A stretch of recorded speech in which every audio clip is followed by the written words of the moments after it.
I think we wait maybe 30 more seconds to see if others join, but I do have the front end slides I can run through that will help us tap dance for about 60 seconds while other people join in. Should I get started on that? For the recording purposes. Okay, good afternoon, everyone. Thank you for joining us. This is a meeting of the California Agricultural Land Equity Task Force, Land Access, Acquisition, and Ancestral Land Return Subcommittee meeting. We affectionately refer to it as LA3 for short. We are scheduled today until 3 p.m. My name is Megan Wiley. I'm a facilitator with California State University, Sacramento, providing facilitation support to the task force and its subcommittees. And also providing support, we've got staff from California Strategic Growth Council, Tessa Salzman. Hi, Tessa. Camille Frazier and Caleb Swanson are in the OPR conference room for members of the public interested to join in person. They'll be joined with Camille and Caleb. Let's run through some quick participation guidelines. Next slide, please. Our standard participation guidelines are 3 very simple but important ones. We're here to share, listen, and learn from each other. And all ideas and points of view have value. There's a lot of different perspectives that we bring into these conversations, and that's on purpose. And then this third one is especially important for subcommittee meetings to stay on point. So the topic here again today is land access, acquisition, and ancestral land return. So that's what we're focused on for the next 2 hours. We do have a couple of designated public comment periods and a general public comment period towards the end of the session if folks wanted to comment on any other task force related business in general. Next slide. Speaking of public comments, here's how you do it. If you're joining us and you would like to give a comment, you can complete a form online at sgc.ca.gov/meetings-events. You can fill out a separate form for each item you want to speak to. Today we have 2 agenda sessions and 1 general public comment session. But also for these virtual meetings, especially for meetings of the subcommittee, it's quite easy if you just raise your hand on Zoom, and then we know that you want to get in the discussion queue. Your raised hand is at the very bottom in the center of your Zoom controls. We'll let you know it's time to unmute, turn your camera on if you like, and share your comments with the task force members.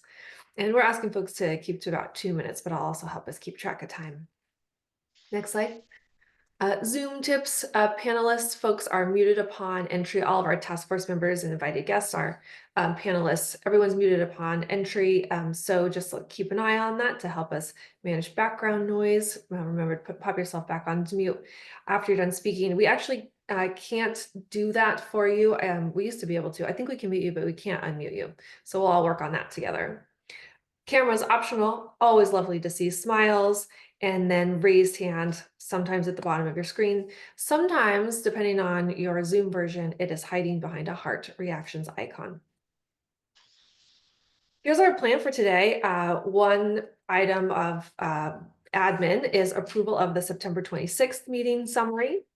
And then we've got about 50 to 60 minutes or so dedicated to a conversation with Dr. Risling Baldy. We'll introduce her very shortly. We're excited about that.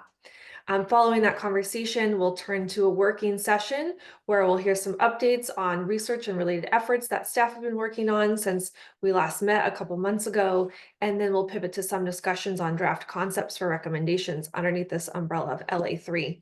And before we close out, we'll review action items and confirm next steps.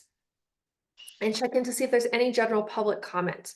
We do have a number of task force members who are members of this subcommittee, but if we do get task force members who are not official subcommittee members, just a friendly reminder that they must participate in observation only mode. So let's do a quick roll call. Pull up my roster here. Member Ruth Dahlquist Willard. Please unmute yourself and say hello. Hello, present. Member Doria Robinson. I don't think we have Doria yet. Member James Nakahara. James not quite with us. Member and Vice Chair Emily Bergenio. Okay, hello here. Member Leah Schwartzman. Hello, I'm here. Member Nathaniel Brown. Nathaniel Brown, present. Right on time. Chair Nelson Hawkins. Greetings, everybody. I am present. Member Lawrence Harlan. Do we have Lawrence? Nope. Member Darlene Franco. You did. I'm here. Good to see you, Darlene. And member Chizo. I think we're missing Chi. Yes. Okay, so let's see. 1, 2, 3, 4, 5, 6. We just made quorum, so quorum's established. So let's turn to our next item. Approval of the September meeting summary. Let's just see if anybody would like us to bring up the draft meeting summary on screen. We're happy to do that. That was sent around the very beginning of October. It's a short, also posted to the website. Happy to take any edits or comments on that now.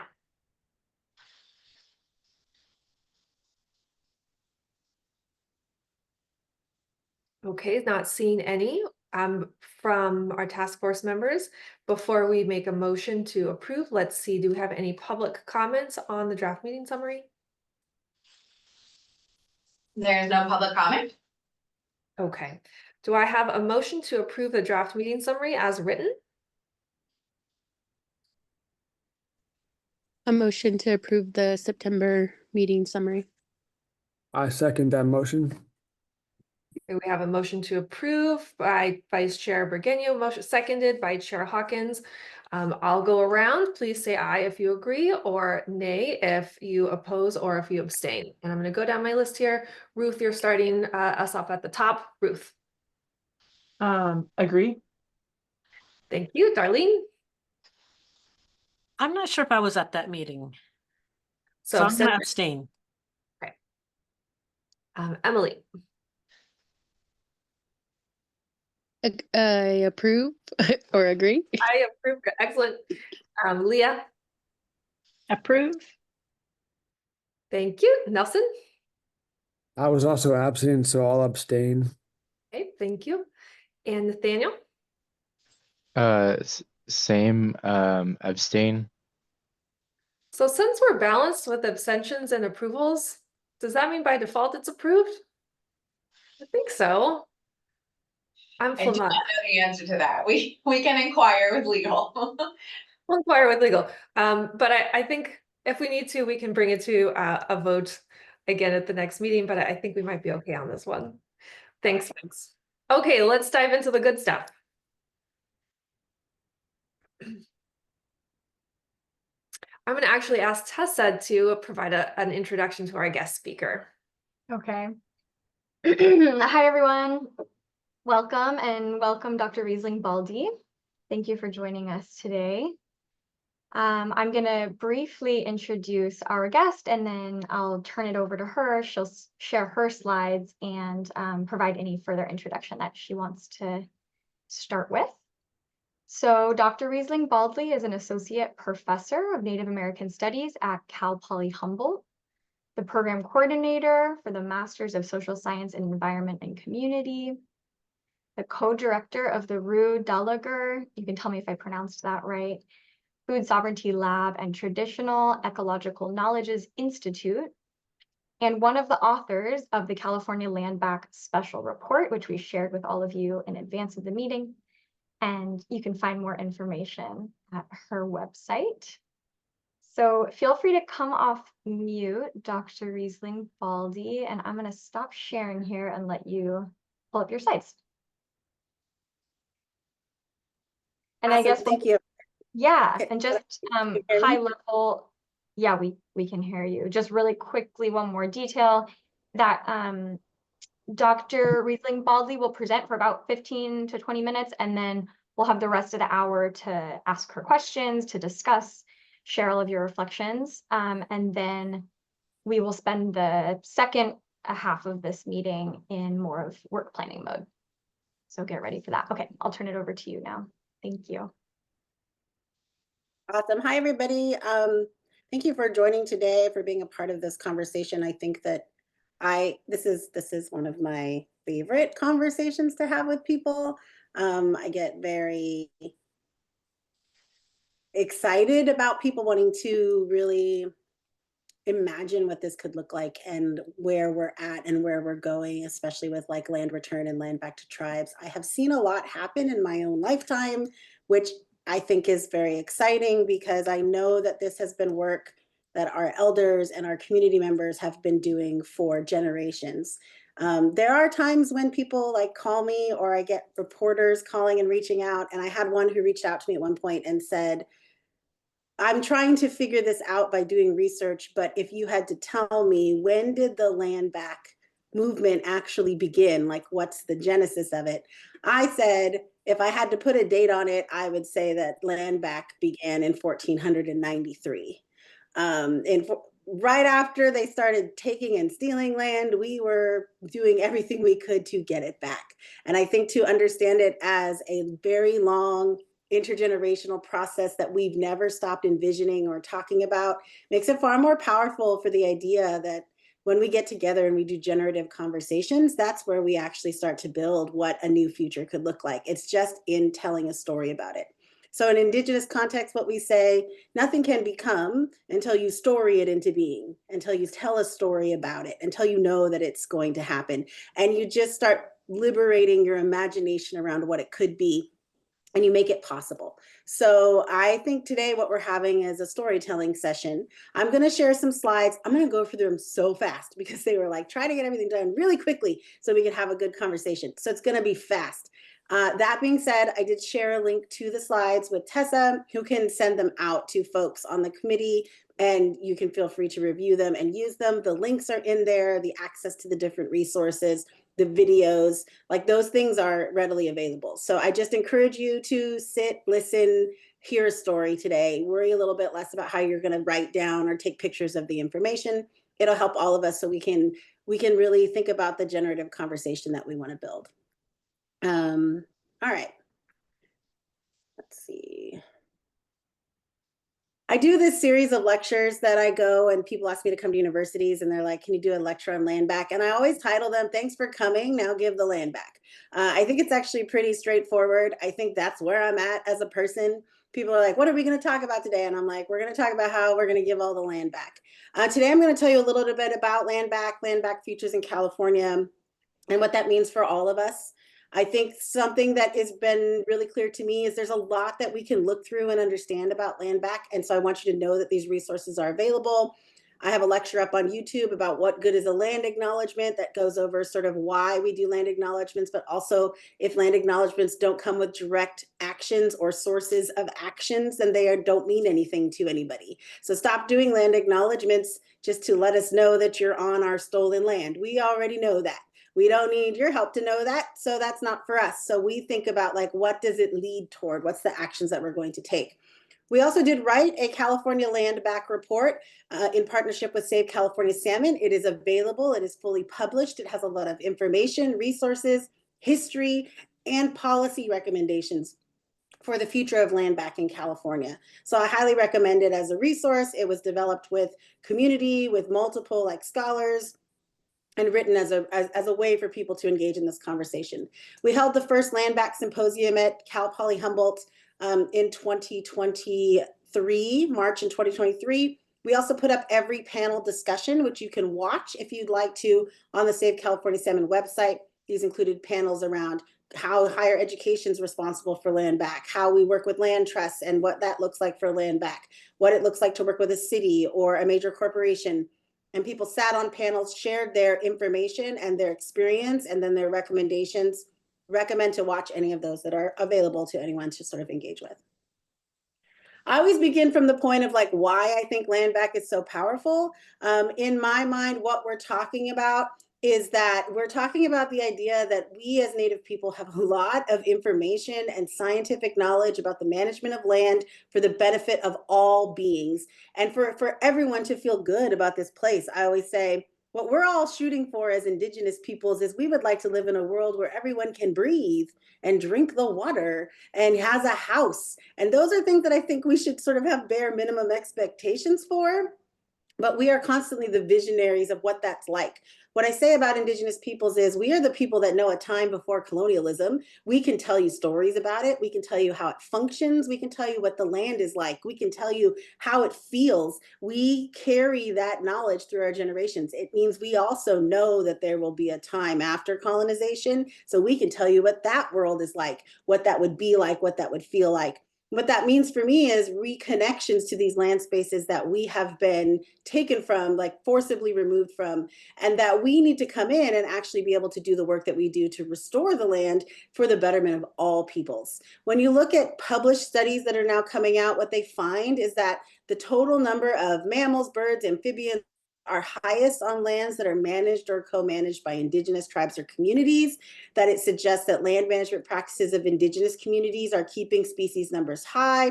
Going forward, they've started to note that collaborating with Indigenous land stewards will likely be essential in assuring species survive and thrive, especially under climate change. So when you're thinking about like why we do this work, we're talking about the future of the whole world. We also need to understand that in the context of Indigenous history, especially in the continental United States, but really this is throughout the world, we're talking about a massive land grab, dispossession, and all of this came through extreme violence against Indigenous peoples. So as you're looking at the totality of what would have been Indigenous lands, you're seeing what goes from all of the area to very small little parts. And what is fascinating about that is those small little parts that we were able to hold on to become some of the spaces of the highest biodiversity, or the regions where the species are thriving the best. And so you're seeing that like Indigenous land management is incredibly important to the future of how we address things around climate change or climate resiliency. Now, I have been so privileged to be able to be a part of land returns in California. And I think that what I like to tell people is when I start talking about land return, it can sometimes make people feel very afraid. And they can be like, oh no, that's a scary thing. I don't know what that means. I have now been there when land is returned. I will tell you, it is probably the most joyful experience that I have ever had in a community setting. It was, in this case, I was there when they returned a sacred island to the Wiyot peoples in our region where I'm from. And it was 25 years in the making. It was hundreds of people in a room filled with joy and happiness. They were so happy. And I thought, this is not going to happen any other places where we get hundreds of people from everywhere. It wasn't just Wiyot peoples. It wasn't just Native peoples. Everybody in the community came together and they just felt this joy at what it meant to actually be able to do this process and return this sacred island. And then they got to hear and watch as the Wiyot restored this island because it was put into such dire straits. They had to inherit what was a site that had incredible environmental degradation. And they knew that they were going to restore it because it was sacred to them and because that was going to bring about the health of not just that piece of land, but our entire community. And so I think it's been very important to recognize and experience that, because I don't think land return is scary. I think it's probably the most joyful thing that you'll ever participate in. And I think that it's something that you get to come into a room and just feel that sense of joy, happiness, and this sense that we're doing something really good for ourselves, each other, and the future. Now, if you're interested, there is a video that they made that's about the return of Tuluwat. It's also talking a little bit about other issues that they face within that community, especially when it comes to sort of the way they're addressing climate resiliency. But it does give you a really good sense. This is actually a picture from the day that we were all there and we were like experiencing this return. And so if you want to watch it, it's available on YouTube. It's called Guarding Ancestral Ground with the Wiyot. It just gives you a sense of how joyful it was in that space. So I recommend like watching it if you can. The other thing I think to highlight for people when it comes to land return is that right now, land ownership, land access, and the ways in which that we understand land in our country is incredibly, it's just like incredibly stratified. And I don't think people know this like offhand. I think that they don't quite understand exactly how this works. So when we're talking about land return to Indigenous peoples, what we're also talking about is that when we look at who actually owns land in the United States, it's so stratified that it's actually kind of egregious. what we allow to happen when it comes to land ownership. So nationally, white families are significantly wealthier than all other racial and ethnic groups combined. That's all combined. You're talking about white families averaging 171,000, and all of the ethnic groups combined average about 103,000. So I want you to see how different that is. Now, then when you look at who owns land, the top 1% of household own about 40% of non-home real estate. The top 10 agricultural land owners in the US own more agricultural land than all racial minorities in the US combined. That's 10 people that own more land than all racial minorities in the US combined, right? White Americans own more than 98% of US land, amounting to 856 million acres with a total worth of over 1 trillion. Land is owned by white people. So this is when you start talking about like why this kind of intervention is so important. The numbers are there to support how stratified it is at this point. You also look at who owns the United States in general. You're talking about private land ownership being about 60% of ownership in the United States, but the rest of the United States is owned primarily by the federal government and the state government. And so when we start talking about land return, you're looking at the federal government and the state government being large landowners in this context. What that means for us, especially on the West Coast, is if you look at how federal lands are like sent up, like are apart throughout the United States, you start to see that the West Coast or the west side of the United States is primarily owned by the federal government. So sometimes I tell people, like, I'm not necessarily just talking about private landowners and their responsibility. We're looking at how the federal government, the state governments have dispossessed indigenous peoples of lands altogether. And we're talking about what that looks like to do land return. If you look at who owns the West, the federal land percentage in California is about 45%. So 45% of California is owned by the federal government.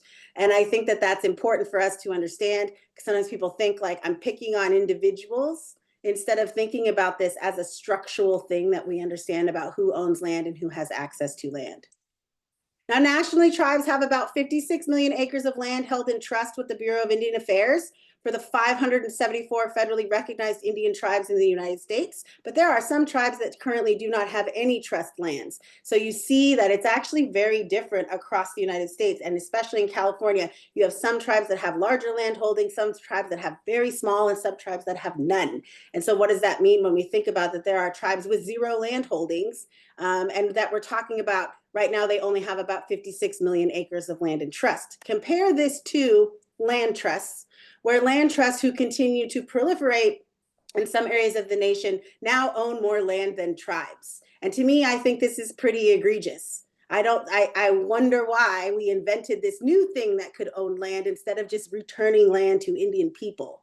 The Land Trust Alliance 2005 trust census said that there were 1,167 land trusts in the United States, a 32% increase from the year 2000. And the report calculated that the total acreage conserved by local, state, and national land trusts is about 37 million acres. So you're looking at like, where are they sending land instead of sending it back to indigenous peoples? They're now sort of like pushing it into land trusts, many of whom do not have indigenous representation, are not working with indigenous peoples. So to me, it's a continuation of that colonialism. Now you also can start talking about the fact that there are individuals who are primarily responsible for this kind of stratification. Bill Gates is a great example of just how many acres of land he owns as an individual throughout the states. In California, he owns 4,509 acres of land, right? He's been buying up land, primarily using for agricultural purposes. So you see like how individuals can come in and really sort of like take over land holdings. And how do we question that as indigenous peoples, but also as peoples doing work in these states, in these areas?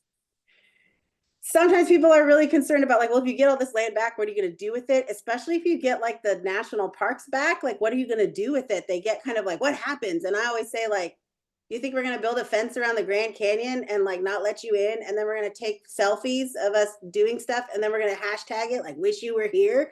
Like, that's not who we are as people. Like, and then I pause for a moment and I'll go, so I don't know, maybe if we got the national parks back, we would like charge you money to get in and charge you money to park and tell you where you can go and make you get permits if you want to do something and make you get a permit to camp and tell you how much you can camp. And I was like, all the things you do now?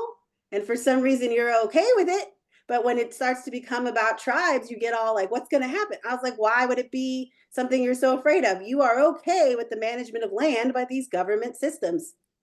Now, in fact, what we see happens when tribes are in control of their lands is you start to talk about an increase of biodiversity. Indigenous peoples are 4% of the world's population, live on 22% of the Earth's surface. They have 80% of the planet's remaining biodiversity. That's what happens when we get land returned to us.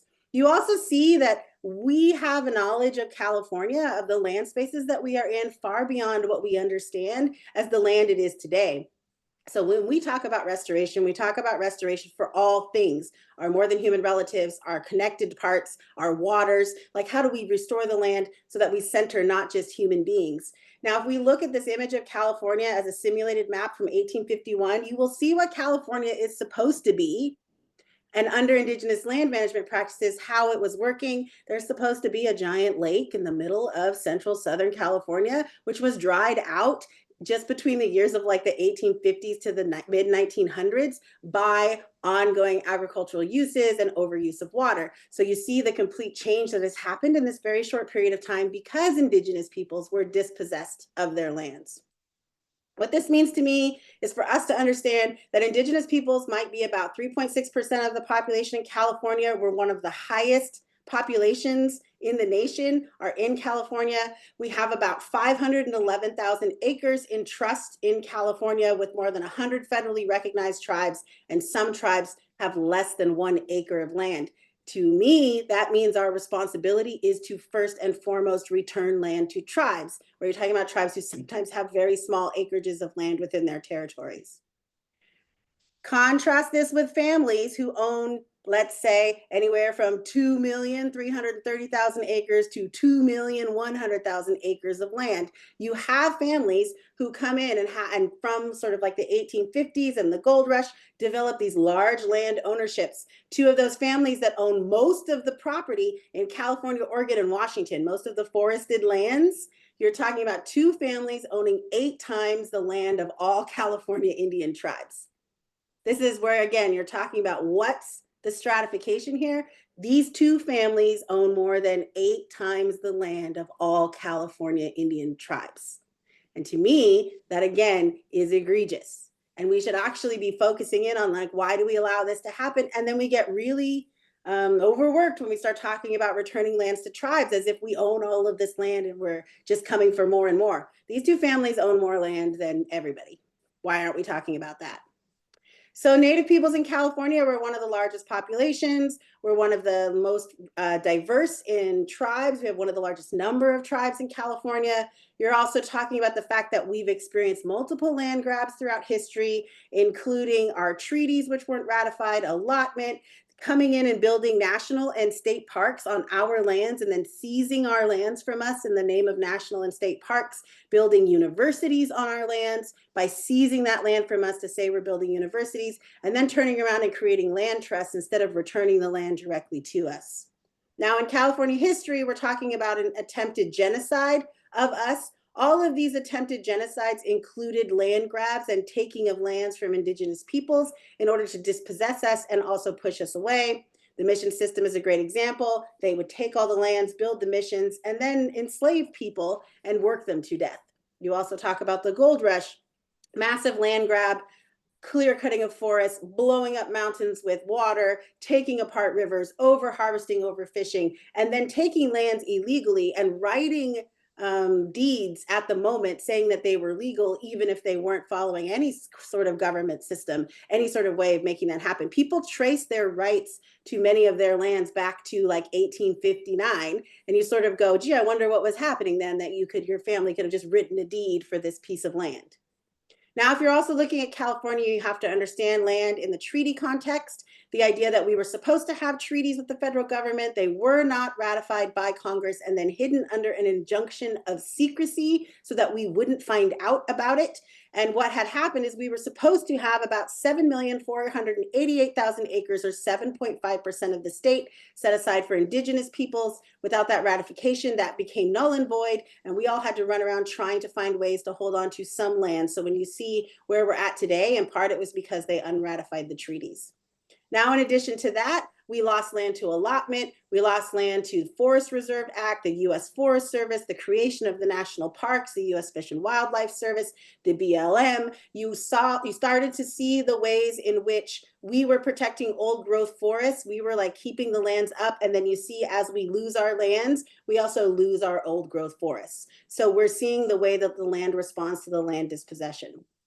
You also see the same thing with universities. This is a great report, if you haven't read it, about the way in which universities were created to actually steal land from indigenous peoples and make people go, but we're doing good things with it. We're making universities. And so you see the University of California, land grant institutions that are dispossessing indigenous lands to build these universities. What's the responsibility of a university that builds all of their wealth and their prestige off of indigenous peoples and then the removal from their lands?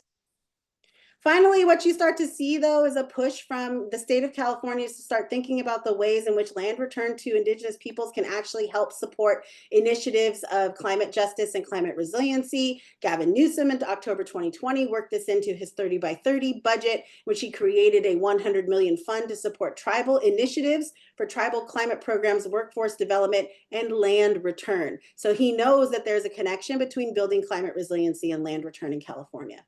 We know also that there is a connection between the work that we do on land return, the health of our people, and the futures of our young people. This is a great book if you've never sort of looked into that, but what we talk about is you can see when we are dispossessed of our lands, we are dispossessed of our connections to our culture, to our knowledges, and then you see like the influx of really horrific things in our communities, health issues, justice issues. In this case, what this author is talking about is you see a direct increase in diabetes in indigenous communities when they build the dams, dispossess the land from the indigenous peoples, and then stop them from being able to get at their salmon. So when did you see families with diabetes? When they built dams.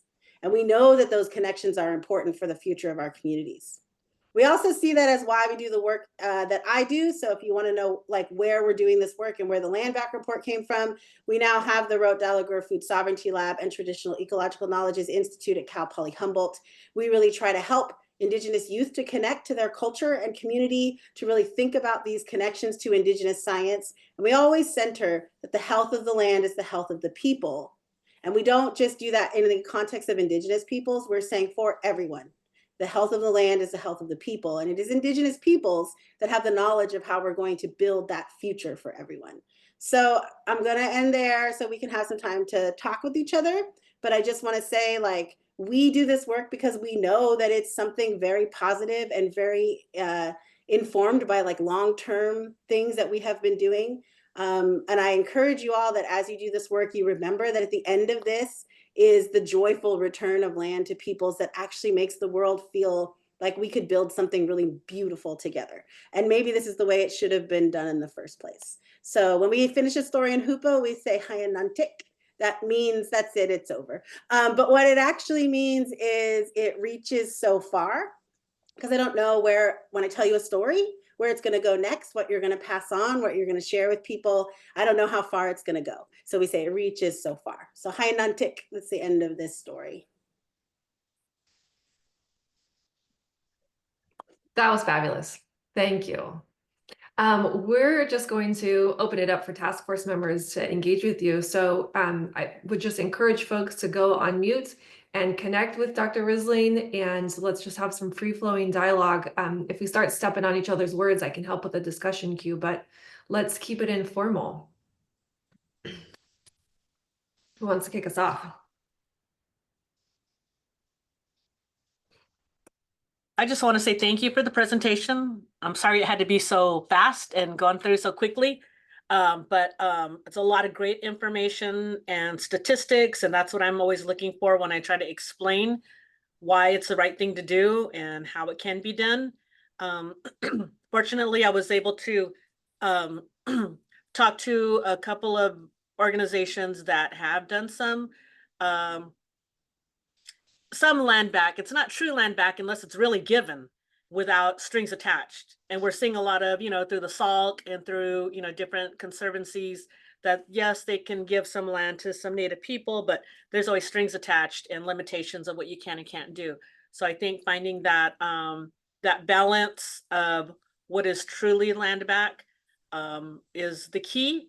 I also appreciate your land acknowledgement stance because yeah, we know where we come from. We know what people are here. And it's not, it's more, I mean, when I'm asked to do anything, it's not a land acknowledgement. It's more of like a welcoming if I'm walking them there because I know who was here. Other people should be doing land acknowledgement if that's what they feel they need to do, not Native people. So I appreciate your stance on that and your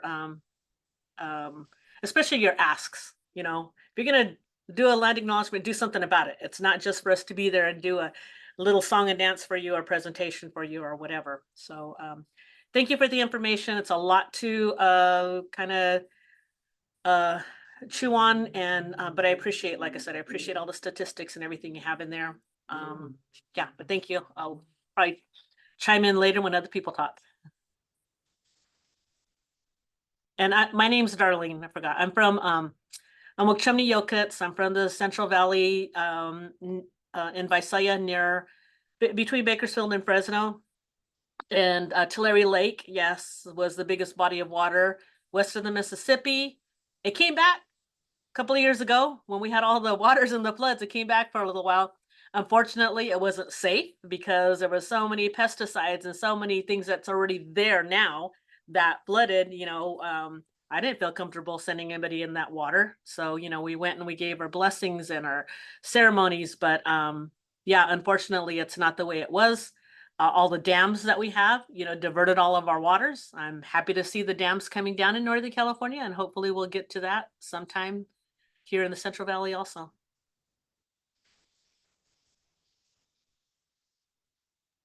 Thank you. I did want to add that one thing I've started to do with people that approach me about doing land acknowledgements, I always say, you should do a land acknowledgement. Like, you should do it yourself. But when they're like, no, we'd like you to come do it, I'll say, okay, I'll come, but it costs $150,000. And then they always look at me and I'm like, because that's how much it costs for me to buy small pieces of land in my territory that are near my reservation. So if you want me to come do it, you'll give me $150,000 and I can start buying land back. If not, like, you do it. Like, take the time and figure it out. And you'll find how many people don't want to pay me $150,000. So they'll be like, oh, will you help me? And I'll say, here, watch this thing, do this thing. But the least we could do is the work to find out whose land are we on? What does that mean for us? And then what does that mean we're going to do about it? Like, are we going to donate to something? Are we going to like reach out to people? Are we going to start attending things? That's the thing that makes the difference in a land acknowledgement, instead of just telling me, I know we're on your land. So do I. That's true. And why do you want to do a land acknowledgement? You know. Hello, Hauka. I just want to say okay, thank you, with you and say thank you. And I'm really excited that you were able to join us and share a little bit. And also to thank you, because I've heard you speak before. I've yet to meet you in person. But you also taught me that to ask the direct question of, well, why can't we just have it back when working with local landowners or agencies? And yeah, it's been laughed at, but I reaffirm, like, no, that's a serious question. And they're like, oh, you know, we can't afford that. So being very direct when it comes to this, because like you said, it's a integral part of the continuations of our homelands, of the ecosystems, of, you know, the what are now, you know, cities, major cities and areas now. But I just wanted to quickly mention my tribe from San Isabel, Ipe Nation of San Isabel. We were approved, and they're in the process of the California Tribal and Nature-Based Solutions, and ultimately it is, you know, a funding resource or program to buy back land. It's not land return. Ultimately, it's land acquisition funding, which is great in prioritizing tribes, but you know, it's also, you know, limited and has those conditions on it. And I'm sure this isn't just the only funding. There's also salt with their conditions as well. So we've seen the improvement over the years, but we're still a far ways to go, and just got to keep doing the good work that our families have set forth, our ancestors, and some some years are more strong-winded than others, and I feel like this one is going to be a strong-winded year. So thank you for coming and presenting to the group.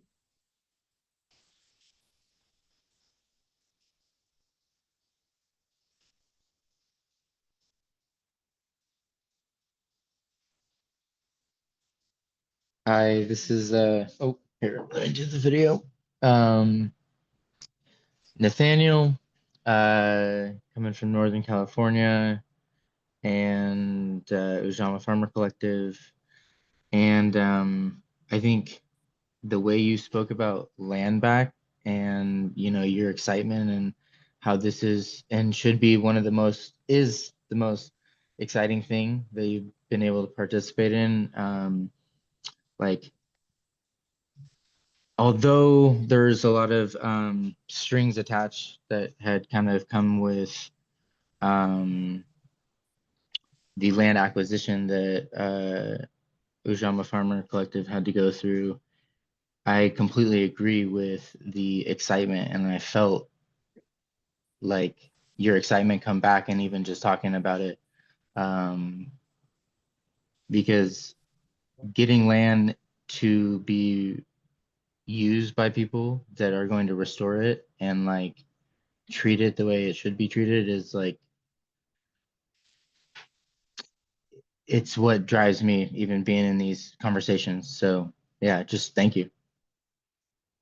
Reignited my flames. So I will say, just to put a plug in for those panel sessions that I talked about that are recorded, the folks who have gone through and like experienced land return and are a part of it do talk about the differences in terms of if there's like restrictions on it or if they had to agree to certain terms and what that has meant for them. So they give a lot of good feedback on that process. In the case of Tuluwat with the Wiyot, that went back to them unrestricted. Like that was something they were able to educate the city about enough that they were like, it doesn't make any sense as a land back unless you're going to do it unrestricted. You shouldn't be able to like put restrictions on how you return land that you stole. And that's something that I keep bringing up to people is like the way in which we understand land here, it's stolen land, it's stolen indigenous land. And I always say to my students, like if someone took your computer, like stole it from you and then show up periodically like using it in front of you, you would be like, give me that back.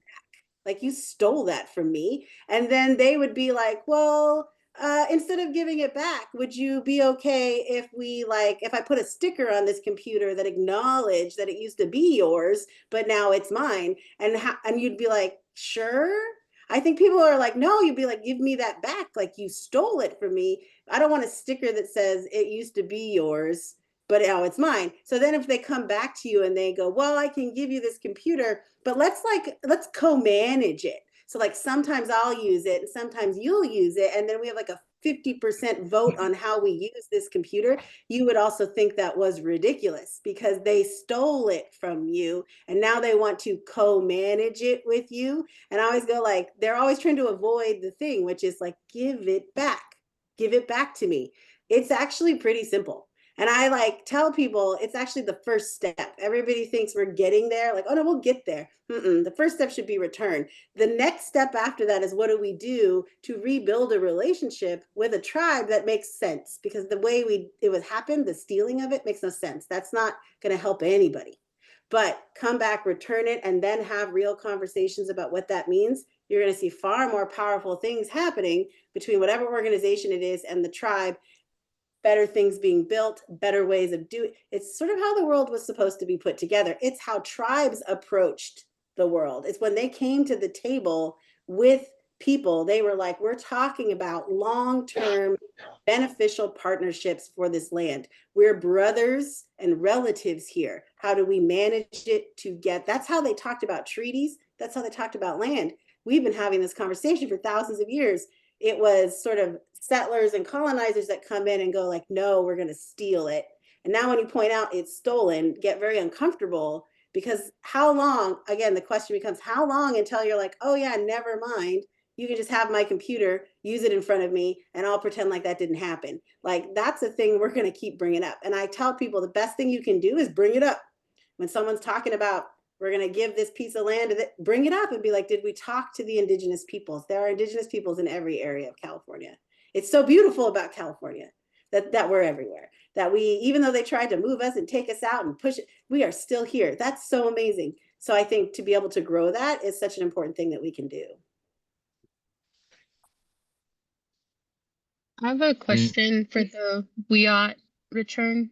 Was that land return, or because there's also the first rights of refusal for folks who are, like you said, where are those Native people, and have you offered it to them yet?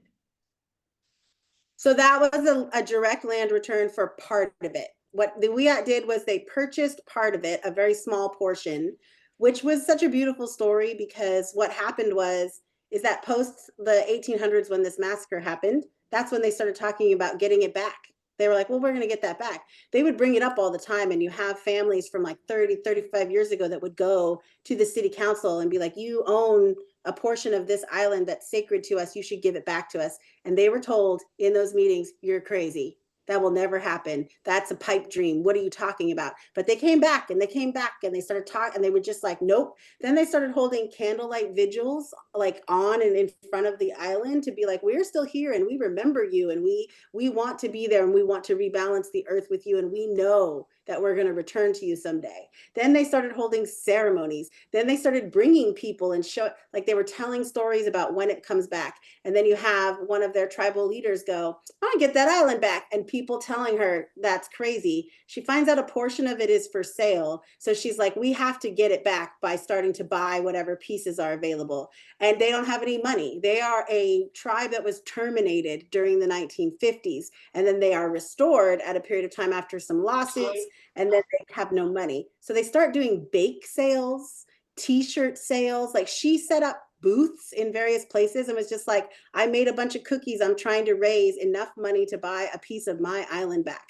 From there, she gets people interested. So they start like donating money. Big foundations are donating money to help her. And they buy that one portion of it. And then because of that, start talking to the city about the return of their portion of it, which is another, I can't remember, it's like 100 and something acres.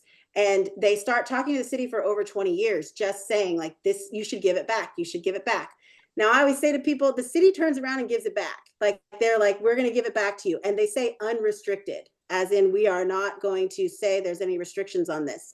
It's the first time that we know of a city returning land to a tribe. However, it's not just because they're so generous with that. It's because the island is, at that time, you can't be really on it or doing anything with it because it's so environmentally degraded that there's no way to do, the only thing they can do is restore it. And so they don't want to invest the money in that. They actually have it designated as under the surplus lands that they have with the Surplus Lands Act.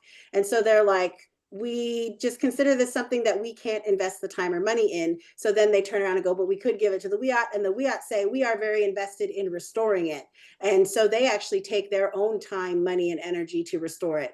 And then, but it's unrestricted from the city. So I always tell people land return happens in its own way. If there was a single way that I could give you a form, you fill it out, that's land return, that'd be great. But because of how land is so different to how it comes into possession, or like how people understand it, every one of them is very unique to each other. And in that case, it was both grassroots. It was also the city saying unrestricted. It was also that the city couldn't use that land for anything else. And in that case, did the land go directly to the tribe, or did it have to go through a different organization? Can you talk a little bit more about those details? Yes, so that land went directly to the tribe. And is like returned to the tribal entity itself. There's cases where the tribe, actually the WIOT tribe is a good example, but also you have other tribes that are doing this now. So like the WIAT just created their own sort of like land trust, land return organization. So they're running that and being able to get sort of land returns for various things that they would like to prioritize. One of their big priorities is around youth housing for like youth who are experiencing houselessness. And so return of land then allows them to do more around like youth housing and youth houselessness. So they have these priorities with their land trust that they've put together. But before that, they did have the land directly returned to the tribe. Cal Poly Humboldt, our institution, I was actually part of a project where we returned land to the WIAT tribe directly to the tribe through a grant that came down from the California, through a California agency that was doing grant funds to restore land for sea level rise and to protect land against sea level rise. And as part of that, their plan was to buy a piece of land, restore it, and then have it be under the university's holdings. But their conversations, because we had been having these conversations at the university, because we had been going around saying, wouldn't this be really powerful? They came to the table and said, what if instead of buying the land for Cal Poly Humboldt, we bought it for the WIAT? And we partnered with the WIAT, we gave them the land from this grant, and then we helped them to restore it for building climate resiliency against sea level rise. So that's an opportunity where like an institution like Humboldt can re-envision what they're thinking. It's not about building Humboldt and Humboldt's land holdings. It's about how we use the things we have access to return land to Indigenous peoples. I always tell people like, it's no longer the case that I will celebrate colonial institutions passing wealth to each other. That to me is what a land trust was. It's a colonial institution passing wealth to each other. Instead, you can have this colonial institution turn around and say, how do we use what we have access to return land to Indigenous peoples? And I know it's possible in all these contexts. So in that case, that land was returned to the tribe through a grant where we bought the land for part of this grant project. That's kind of something that I wanted to touch on and ask you to speak more of, and you kind of already did, but like getting land only to organizations, and especially like examples like SALC, they will only kind of look at land trusts in general as where the funding should be going to conserve that land. And if you don't have an organization to do that, but you have the like people power, there's always that it takes even almost more time to do the organization piece than to do the restorative piece that is more like boots on the ground. So just, I guess, opening that conversation up more of like, what are your thoughts in like framing those things? Like if there was a group of individuals that are like, hey, we do see this property, it might be out of scope for the organization that's close by, or not the exact same tribe, but maybe this tribe isn't recognized, or things of that nature. I think it's a good question. California, again, because of like the treaties and what happened in that context, is such a complex place when you're talking about tribal lands and where they start and stop and who goes where and those sorts of things. I have done presentations to land trusts in the past where I've said, quite honestly, I don't think you should exist. I actually think that it should be tribes who are primarily in charge of these things, and tribes can do the same thing that land trusts are doing in terms of the protection of lands, the sort of ways in which we build like public access to lands. Like tribes can do all of that. And in fact, they likely will do that in a really informed way, because that has been the basis of how we approach all relationships that we have. Is our responsibility is to those relationships, right? So I think it's actually more exciting. But I do talk about how in the context of colonialism, it is not easy to say in some contexts of land that this land belongs to this group of people, because there's sometimes multiple groups of people who have peoples who are from those areas because they were pushed into other areas and they became part of like other groups that then were recognized as tribes. So that takes time for them to be able to manage and bring together how they want that land returned.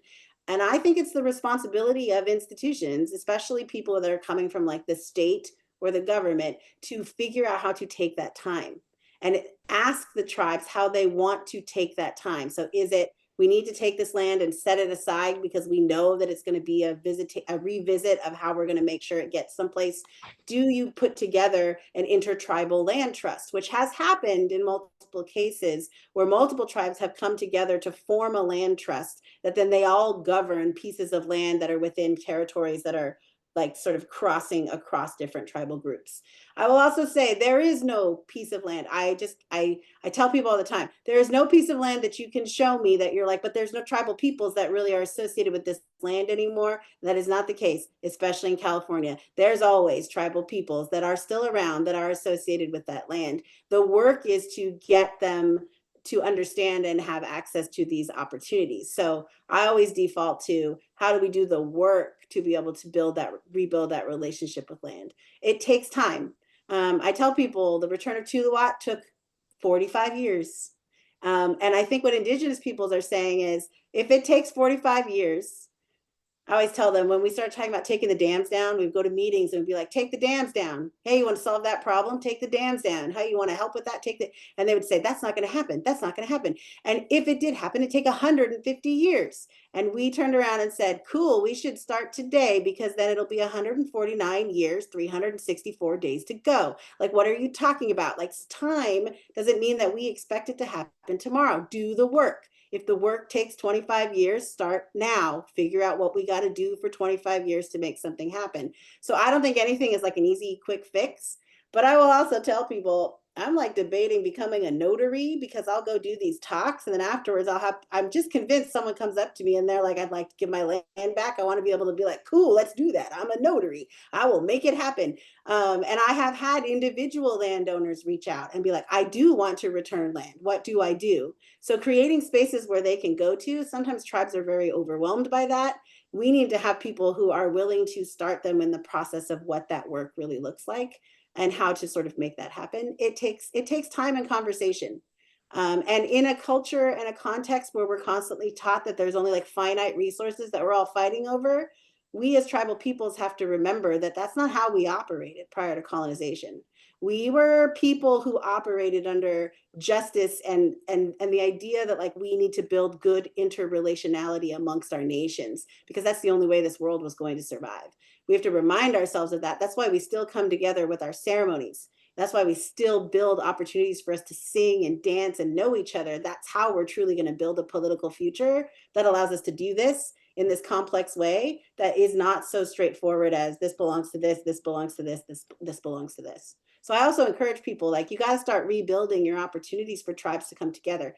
Big times, ceremonies, talks, right? Like film screenings, like engagement with each other. So we remember that we're just all human beings trying to work together to make this world a better place. Thank you for that. I want to jump in just really quickly. We can keep talking for 10 to 15 more minutes if you are able to stick around. And I definitely want to let the task force members continue asking questions. As we do that, I'm wondering if you want to point to any of the specific recommendations that are in that report. We sent the report out and task force members perhaps got a chance to review it before, and if not, they can always go and look at it afterwards. So based on some of the questions and comments that have been shared, I wonder if you want to highlight anything in particular. I know there's a bunch in there. And I guess I'll also say in the state context, right? So the recommendations that the task force members are working on are focused at the governor and the state legislature. Thank you. So I do think, like, if you do take a look at the land back report, we have some very specific recommendations that we've written based on, and this was actually based on community and feedback from multiple people who have worked with land back over a very long period of time. So I think that that's a really interesting place to begin because we tried to do the work to sort of say, if we're talking about the context of all the different ways, and we actually have a list in the report of at the time, what was all of the ways that we could document land return and the different ways that it happened, reaching from 2023 all the way until like, we call it prior to 2018. So we have like lists of land back. where we're like, look at all these ways that people have participated in land back, and none of them are like a cookie cutter approach to what that looks like. All of them have very different ways in which that came about and what they had to do to make it happen. And then we also specifically provide like recommendations for what the future of land back, that's legislative and policy actions, in terms of like what might help to sort of work with land return in the context of California. And I will say California is a very particular context. So if you start talking about like, I also want to do land back in Washington or Oregon or Nevada, which is very important. California is a very specific context of land return. And I want people to be in consideration of that as they maybe go into other areas where tribes should be able to set the goals of what land return looks like for them. And I like to give tribal peoples as much information as possible. And I can tell you, like, I'm saying, I don't think land trust should be the way that we go, but they might be like, I have a really good working relationship with my local land trust, and this is how we've put these things together. And I don't fault people for saying this is what works for us, especially when we've talked about these long-term relationships.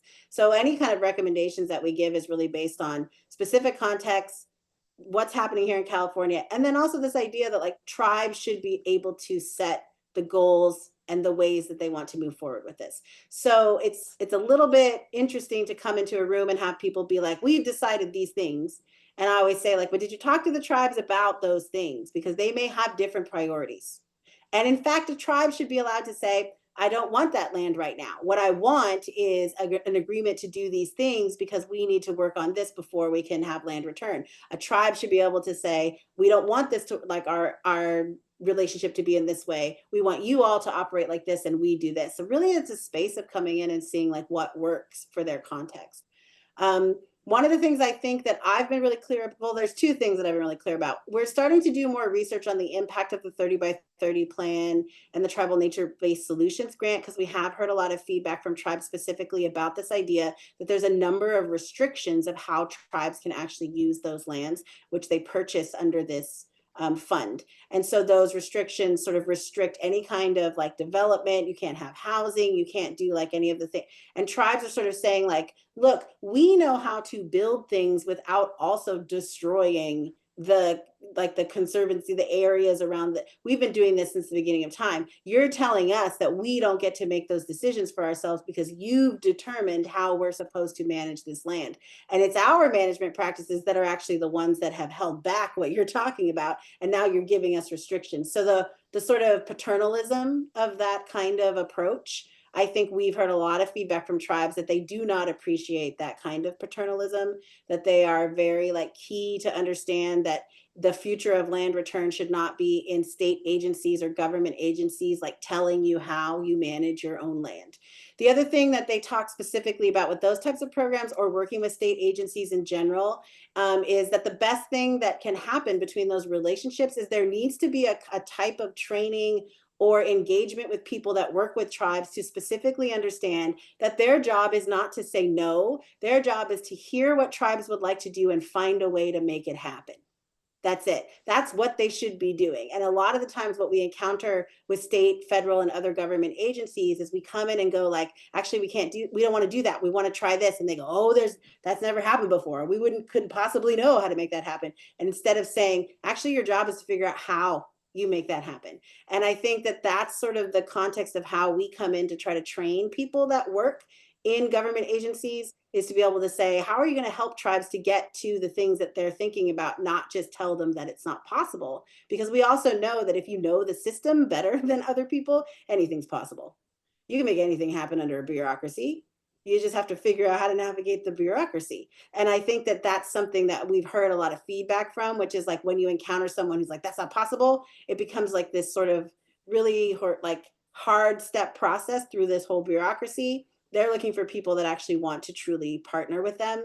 And finally, we're really looking at tribes and their staffing and the ways in which they are so over requested. It is difficult to get in touch with tribes a lot of the times because they have so much that they're being asked to answer, that they're being asked to address. So to be patient and understand, like, you might be on a certain timeline, but tribes themselves have so many things. They're navigating nations. So what that means for them is like, you need to be able to take the time with them to figure out how to do this. And I think for me, the clearest process that has worked between tribes and like consultation engagement is, I always say, I don't teach people about how you do consultation. I think consultation doesn't work. I teach people how you do collaboration. It's not it's not about consulting with tribes. It's about how you build an effort to collaborate with them. And if that starts with what are the things we can do right now with whatever land we're talking about, and then what are we going to move toward in the future? Somewhere, somebody has to be willing to write down, in the future, our goal is land return, period.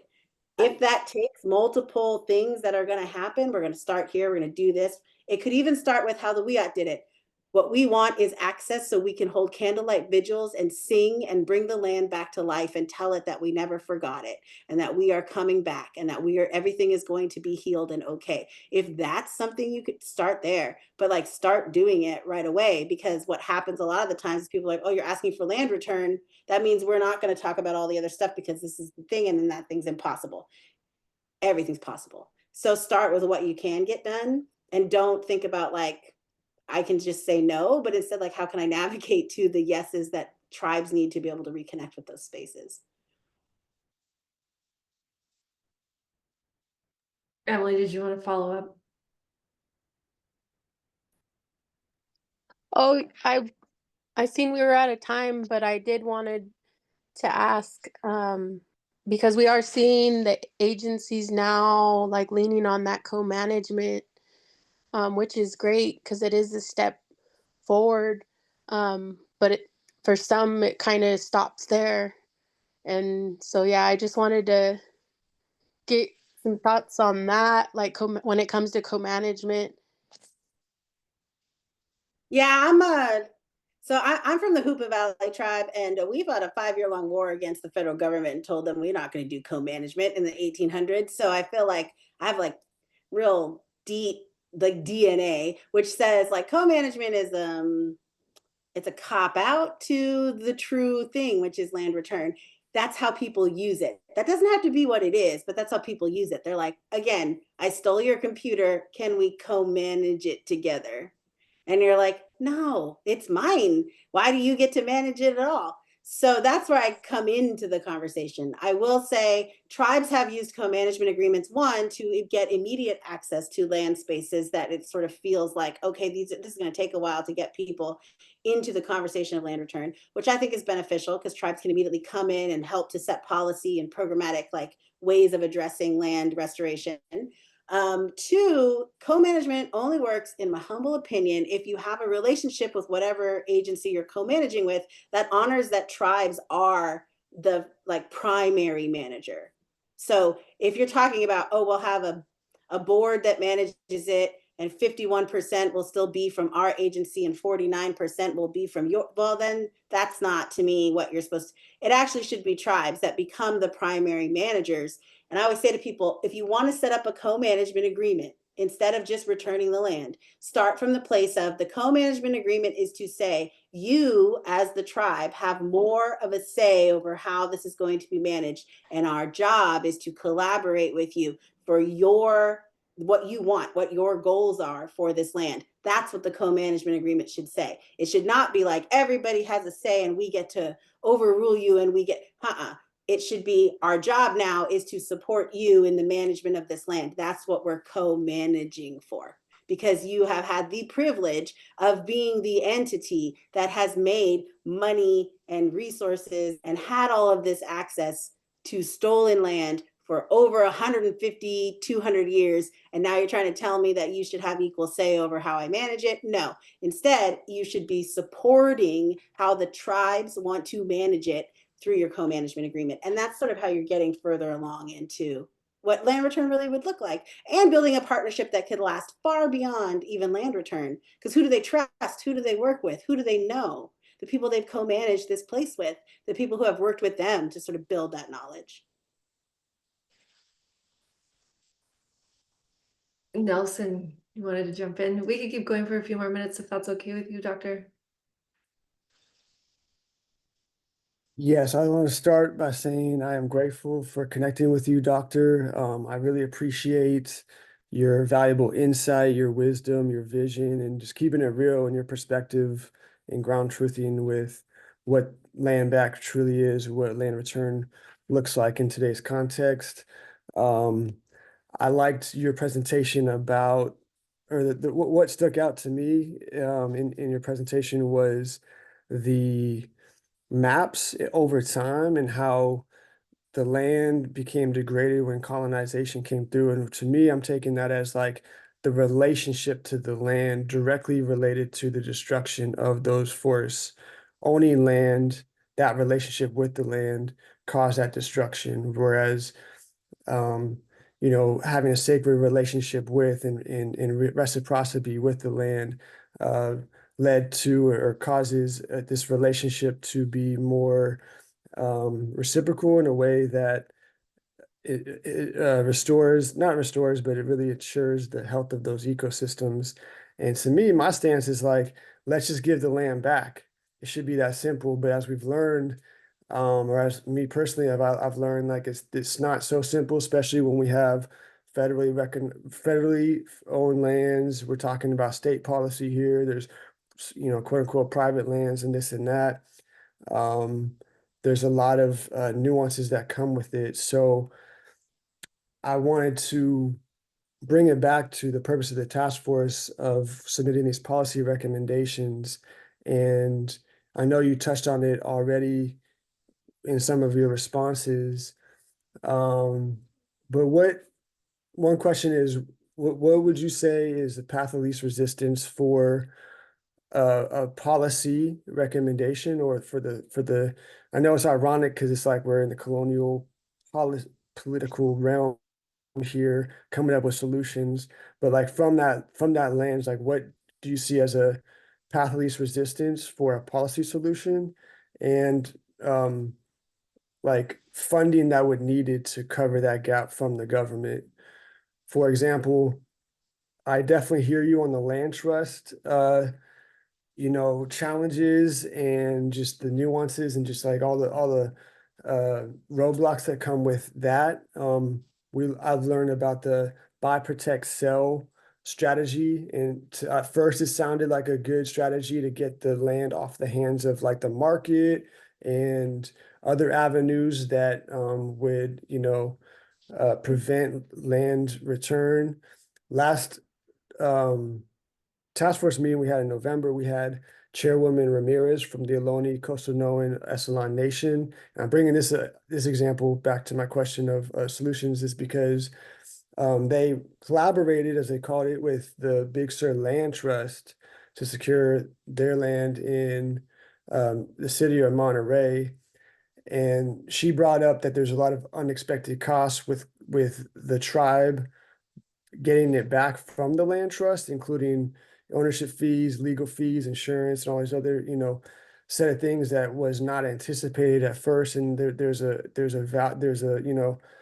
approximated cost to that was expressed to us, and that made me think that we should put in funding as a requirement in our policy recommendations to cover that cost, so that tribes don't have to fundraise, tribes don't have to get it's just another burden that should just be given back. So I know that's a lot because I only had a few minutes to kind of bring this to you, but what would be your recommendation for us to put in the policy that would be a path of least resistance to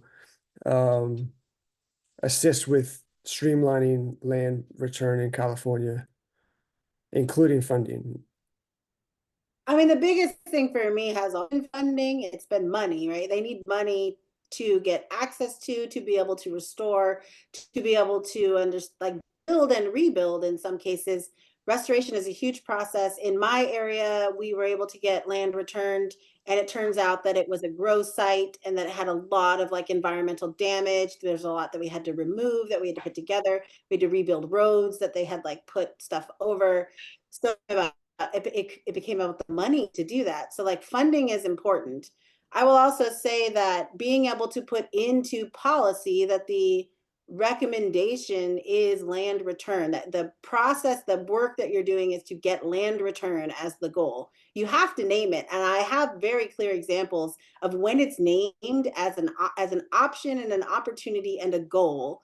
People start taking it more seriously. When we were just talking about it with people going, you should give that back, people were like, that's weird, we don't know what that means. They love the conversation, but they weren't ready. The minute that Gavin Newsom wrote land return in one of his policies, I had people reaching out to me being like, oh, you're not crazy, I thought you were crazy, but like other people, like the government is talking about this, and you're like, yeah, so this is why we've been doing all this work and research. So I think you have to put it in writing. You have to say land return. You have to say that that's one of the things.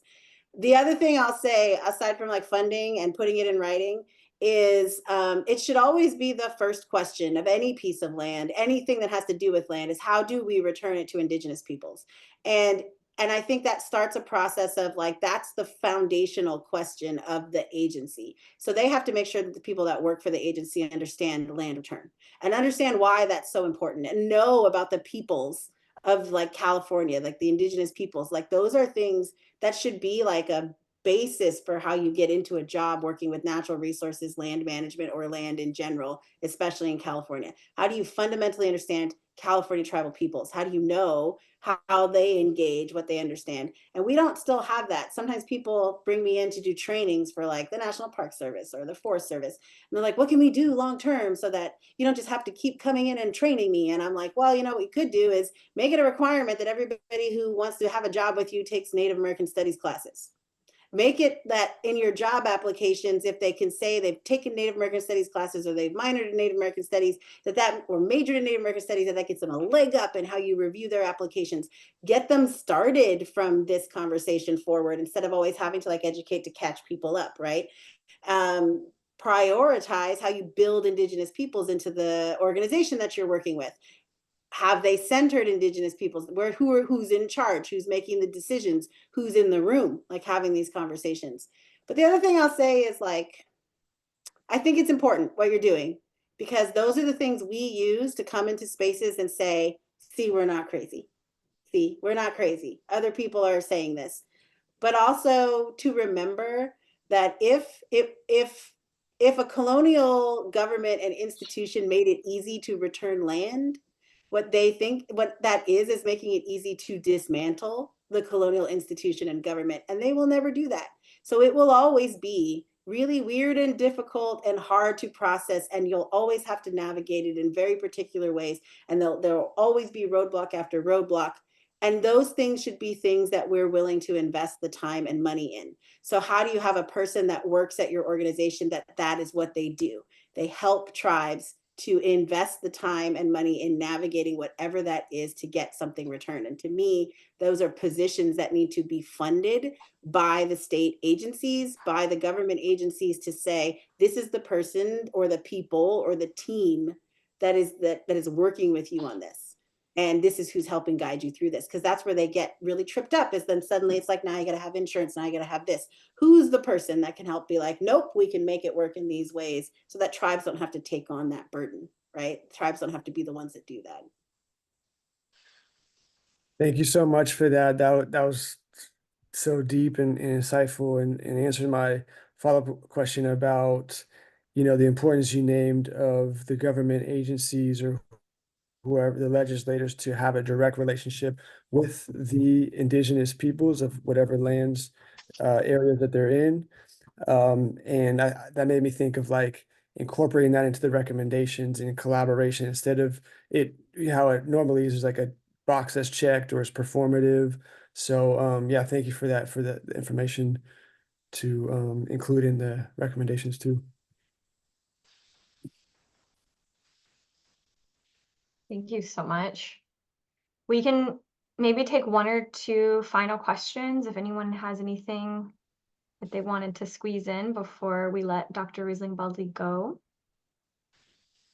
Or final thoughts or reflections too. It doesn't have to be a question.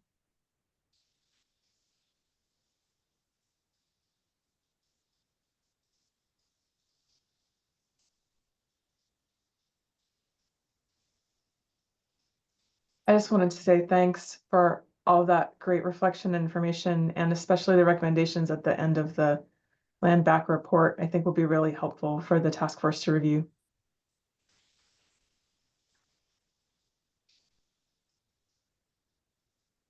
Thanks, Ruth. Well, Dr. Riesling-Baldi, thank you so much for joining us. We really, really appreciate your time and everything you just shared. So we'll surely be following up on all those resources and review your slides in more depth. And yeah, thank you. Anything you Thank want you, to close everybody. out with, or final comments to share? Well, not really. At the in Hoopa, I asked my grandpa one time. I said, "How do Hoopa people say thank you?" And he goes, "Hoopa people don't say thank you," which that's true about us. But we actually say you're welcome. But what we mean, like when we say thank you, what we say is "Set diat nuhong wa au." And what that actually means is I'm happy for this good thing that we've done together today.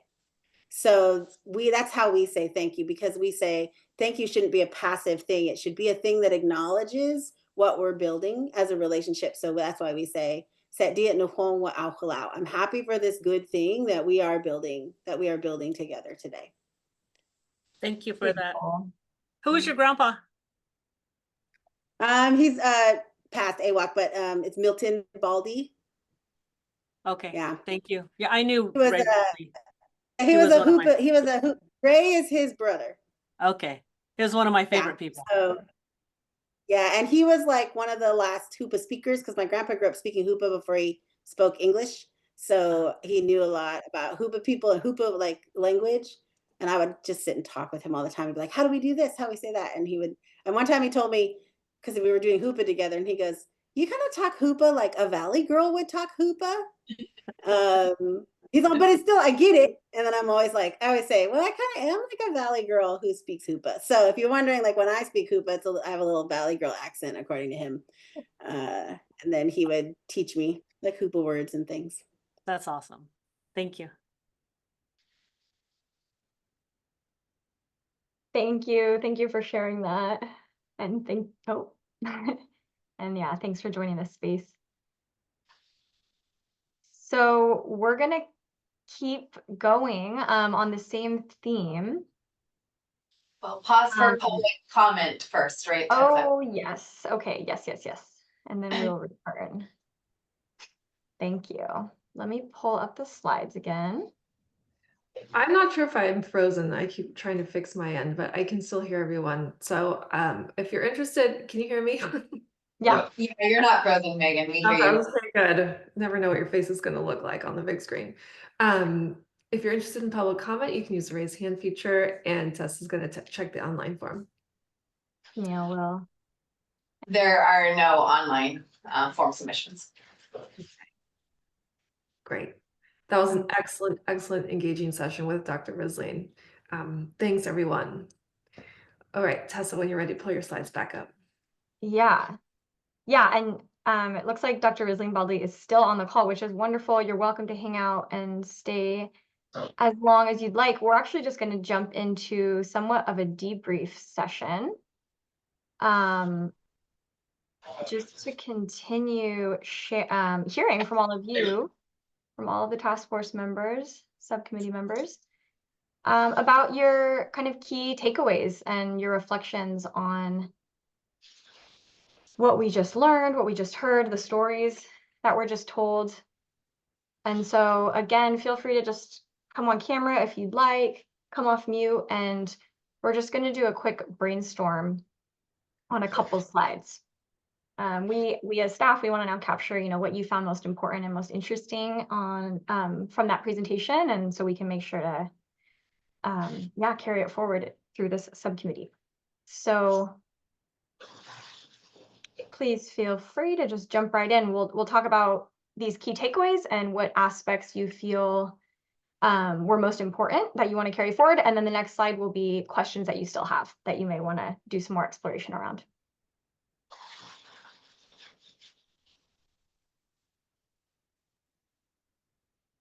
This is Darlene.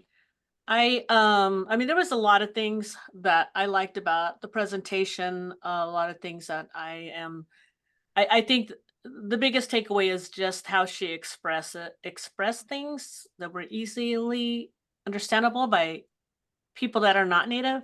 I think, especially the ask, it's hard for people to ask.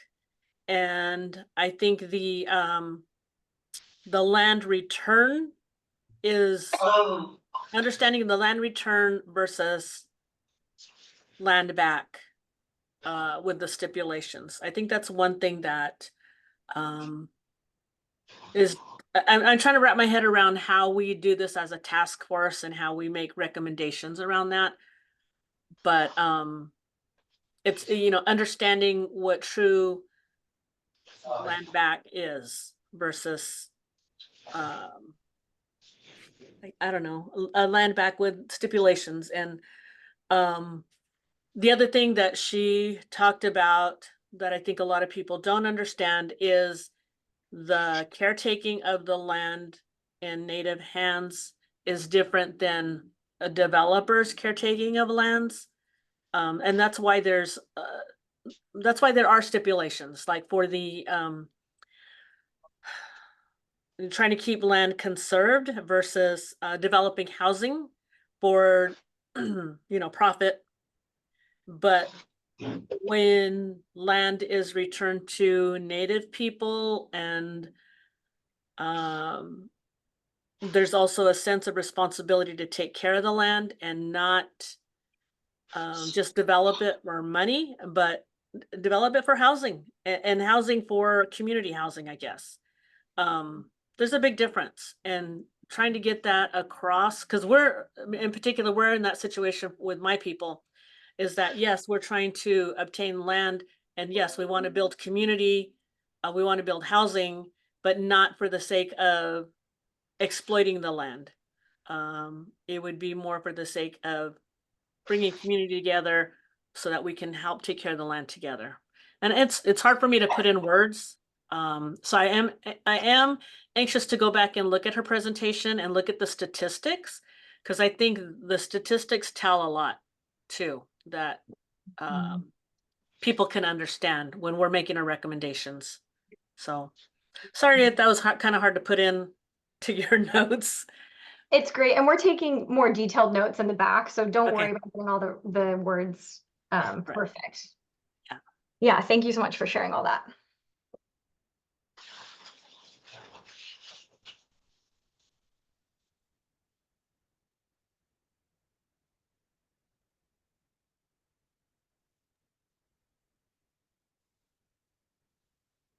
Anyone else want to jump in and share what was most impactful to them?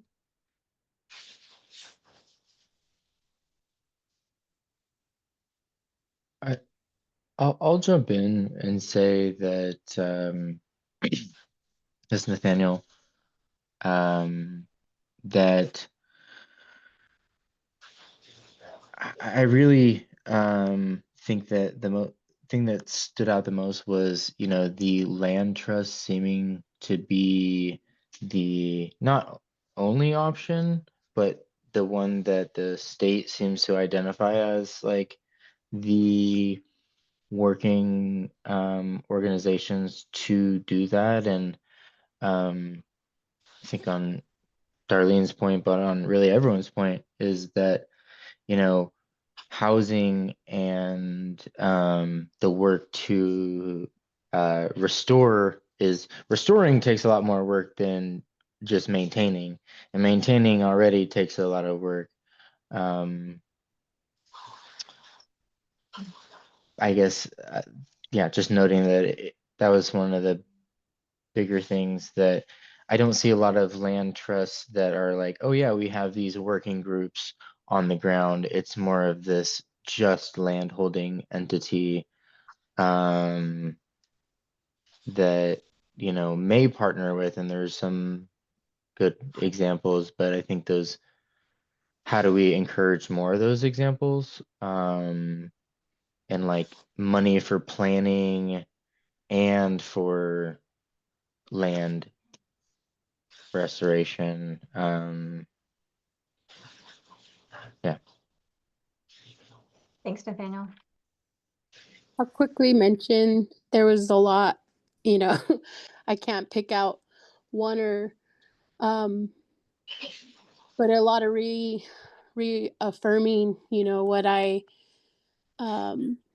my perspective and my approach and the way that I share is very similar, and it's reaffirming to hear from Dr. Kutcha. So one thing that stood out, though, that I've mentioned within the task force meeting, but it hasn't quite been addressed, are those larger conversations of, like, you mentioned 2 main families up north, as well as, the land being bought and owned by large individuals or large corporations. So I just wanted to quickly mention that because it is a huge factor, especially in the state of California, but of course across the United States, is that larger conversation and how all of this is systematically happening. Sorry. Thank you, though.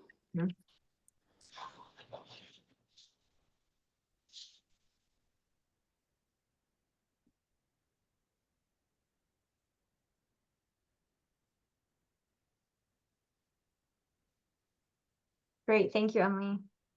You'll see the agenda for our February meeting coming out in the next day or so, and hopefully it feels a little bit responsive to that last comment you just made.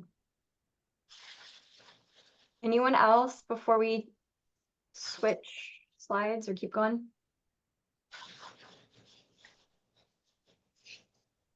This is Nelson.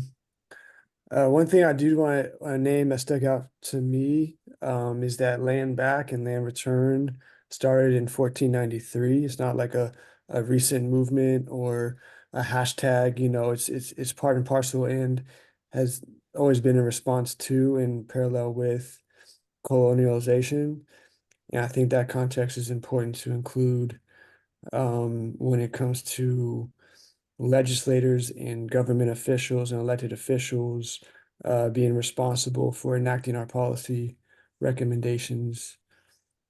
And one thing I didn't really think about before that was highlighted in the presentation also was how much land is federally owned.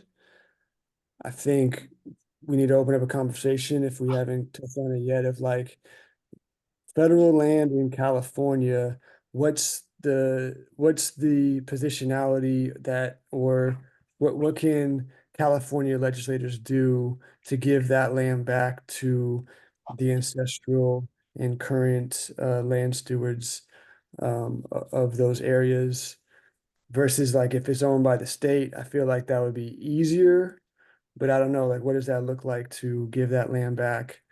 And what would be the process for a policy recommendation or policy in general, and what would we recommend to make that happen? Thank you, Nelson. That's great. Okay, well, we captured all of your comments over the past hour and a half, so I'm going to move on, even though I know there's many other highlights and key takeaways. What questions are you still holding? So this is really important for thinking about how we want to continue to explore this topic and move the work forward into the recommendations. So what questions are you holding?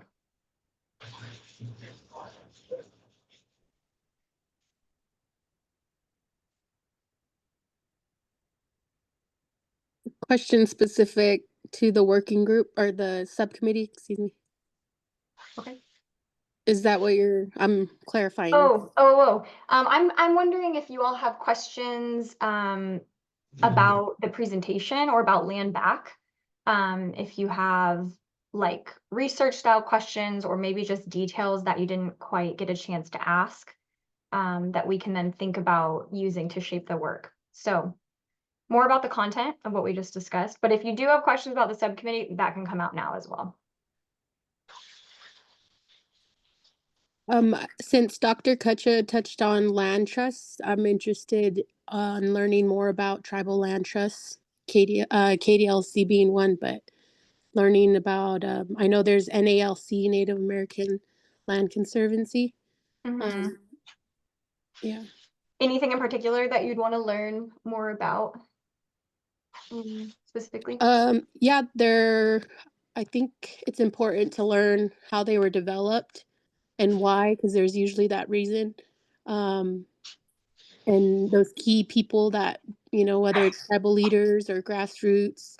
So yeah, the development, but also their process of what does land back look for them. Is it land return, land acquisition, co-management, all of the above, maybe? Perfect, thank you. I would like to see maybe some of the language in the tribal land trust with the tribes.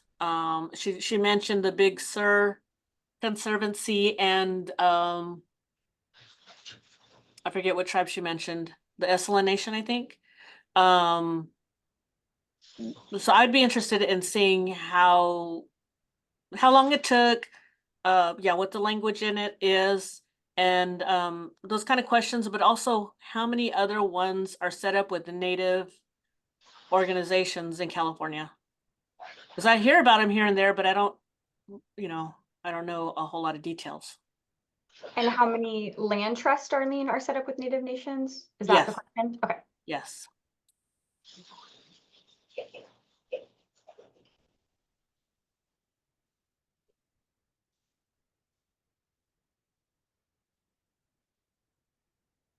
I think you could add quickly, Tessa, Nelson's comment from last slide is sort of a question as well, right? What relationship does the state have? What kinds of pressures, incentives, mechanisms are there to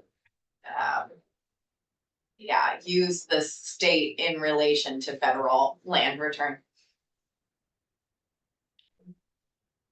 Perfect, thanks. Exactly. Just to add to that, that goes into the question I was going to bring up related to that. Since this has been named clearly as a systemic and systematic problem or challenge, how I do see like the fund, bringing back to the funding part of it. Is there funding in the state budget, or can we like require or put into recommendations to have a certain percentage or a certain amount every year that's dedicated or committed direct return costs? I don't know how that would frame it. It doesn't sound, that's not how the relationship should be, but like the government is responsible and needs to rectify these things, and that is one way to do that. So like, is there a way that we can like require that into the state budget every year, or like I guess the question I had was, how much money do we need to recommend the state government to allocate directly, specifically for the cost of land return? It doesn't, when I say it like that out loud, but just what I'm learning is, that I see a need of like having some sense of like really paying the dues, or paying for the cost to get it back, for lack of better words at the moment. Yeah. Whether that's through the buy, sell, protect, or buy, protect, sell, or if there's a simpler mechanism that we can just create a policy around. Just anything related to funding to cover that cost for tribes. Okay, thanks, Nelson. Okay, this is great. Thanks all for that brainstorm. That's helpful. And like I said, we have our other notes too, so we'll do a bit more synthesis. We have about 20 minutes left, so I'm going to move on. And really the rest of the meeting is going to be a little bit of work planning. Ooh. Let's see. I guess I can actually present now.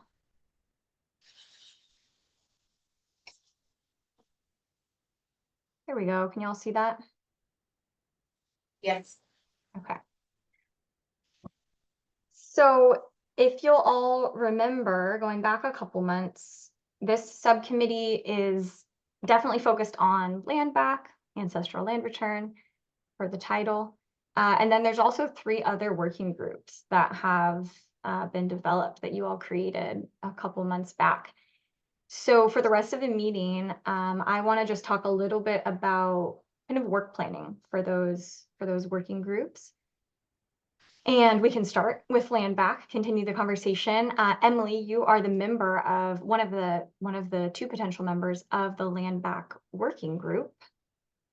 And we have, well, I guess we'll just start here, yeah, and then we'll go talk about the other 3 working groups. So just to kind of remind you all, you know, the model of these working groups basically provide you 2 task force members, 1 to 2 task force members to collaborate offline outside of these subcommittee meetings to do work together in a bit more specific of a way. And so you can focus on individual topics. Obviously, the subcommittee topics are quite large.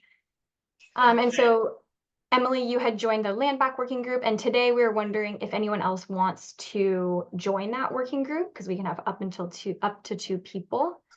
And on this slide, you see a little bit of a proposal about what that working group might do over the next month or 2.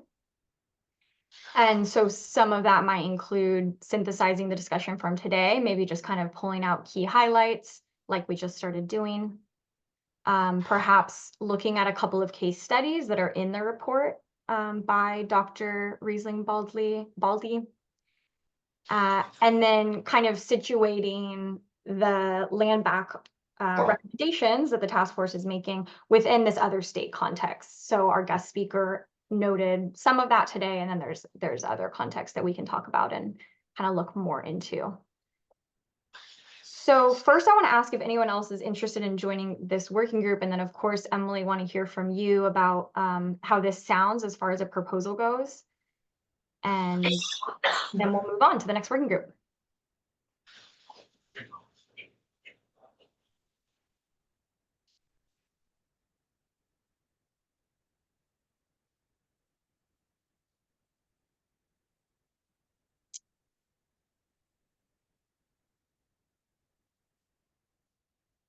Nobody. I know a lot of people are in other subcommittees and working groups. So if nobody does want to join, that's okay. Emily, maybe I would just ask you if you're able to come off mute, what your kind of thoughts are on this working group, if some of what I just shared sounds good, or if you have other ideas. Yeah, I don't think there's really, I don't think it's really progressive to have a working group of 1 member. So maybe we should rethink it, or I don't know.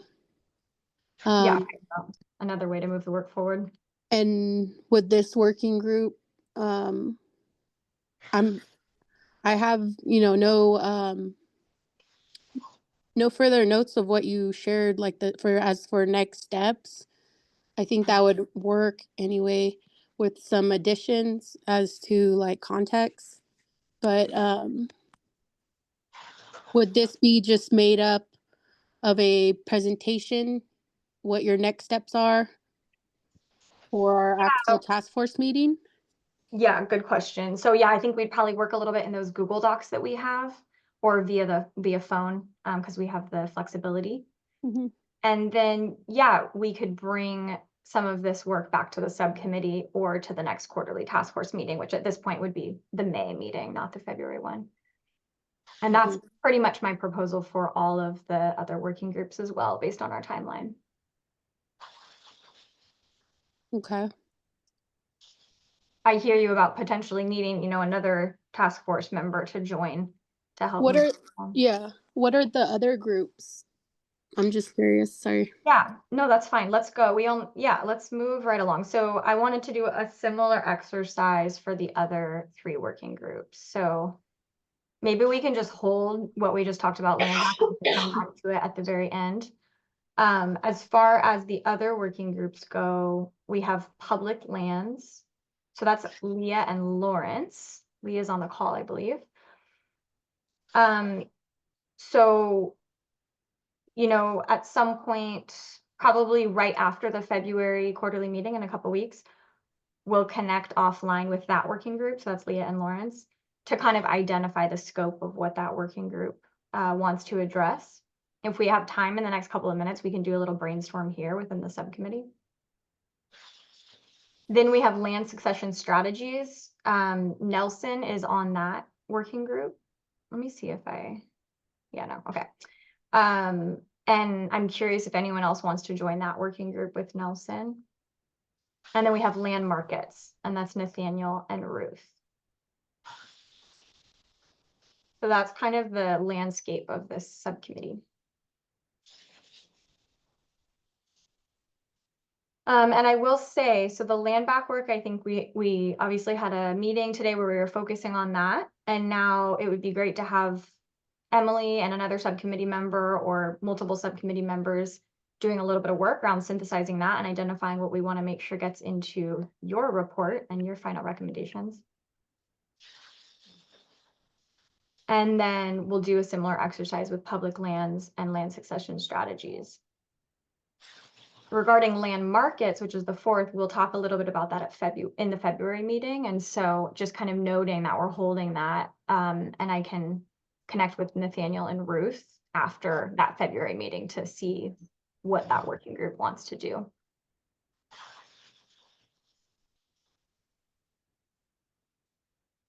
So hopefully that's the helpful overview. Yeah, maybe I'll just ask one more time. Anyone want to join the land back working group or the land succession strategies? I would like to join the land back working group. Okay, great. We'll put you down, Darlene. That's wonderful. So we'll follow up, yeah, via the Google Doc or in a call with the 3 of us. And then what about land succession strategies? Anybody? I'll do it. Who said that? Leah. Oh, hey, Leah. I know you're on many other working groups. Okay. Thank you. You were in mind, but I didn't want to, appreciate that. He was that. like, okay. Okay, so Leah's on there. Okay, maybe I'll just pause because I know we want to make sure we have 10 minutes. Yeah, I think I will I want to open it up for all of you to kind of build out the topics that we want to make sure to address within these working groups. Given that these working groups will be now convening over the next couple months outside of this subcommittee space, I wanted to give all of you a couple minutes to kind of weigh in on the scope of that work. And so land back, I think we covered a lot of that today. So for public lands, I want to just open it up for a couple minutes. Does anybody have specific questions around public lands or specific ideas around public lands that you want to make sure that working group addresses?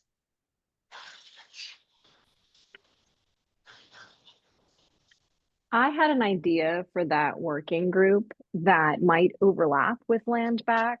And I want to preface this by saying that I want to finish reading the recommendations from the land back report that we were given access to here. But one recommendation that I could see that still needs to be fully fleshed out would be a recommendation for I think the best structure for it would be a right of refusal on all public lands that are being put up for sale.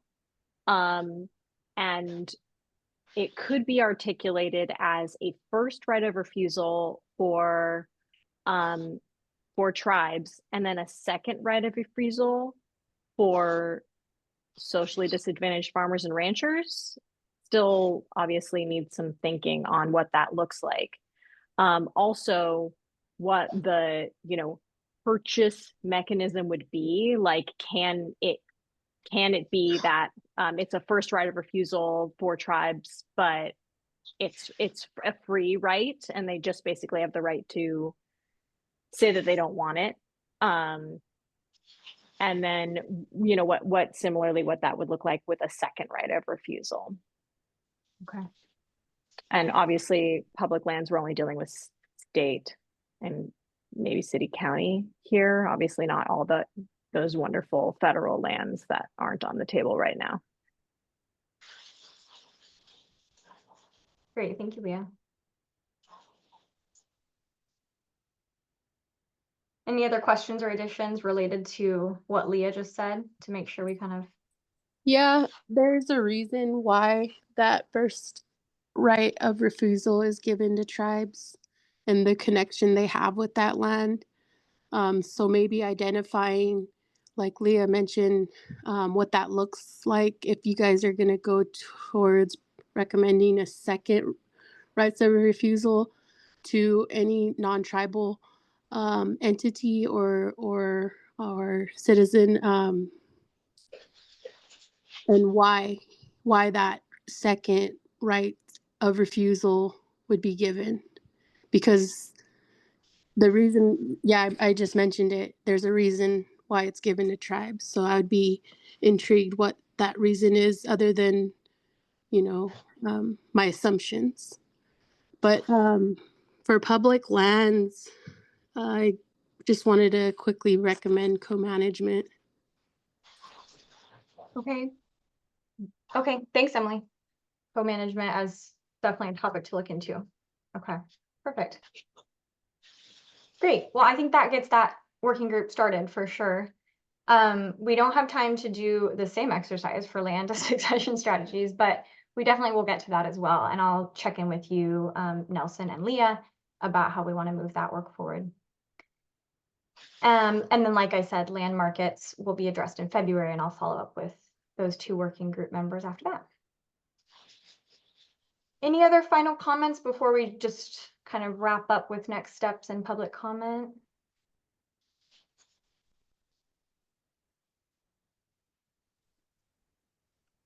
Can I mention things off of the agenda, or we have to stick to agenda items?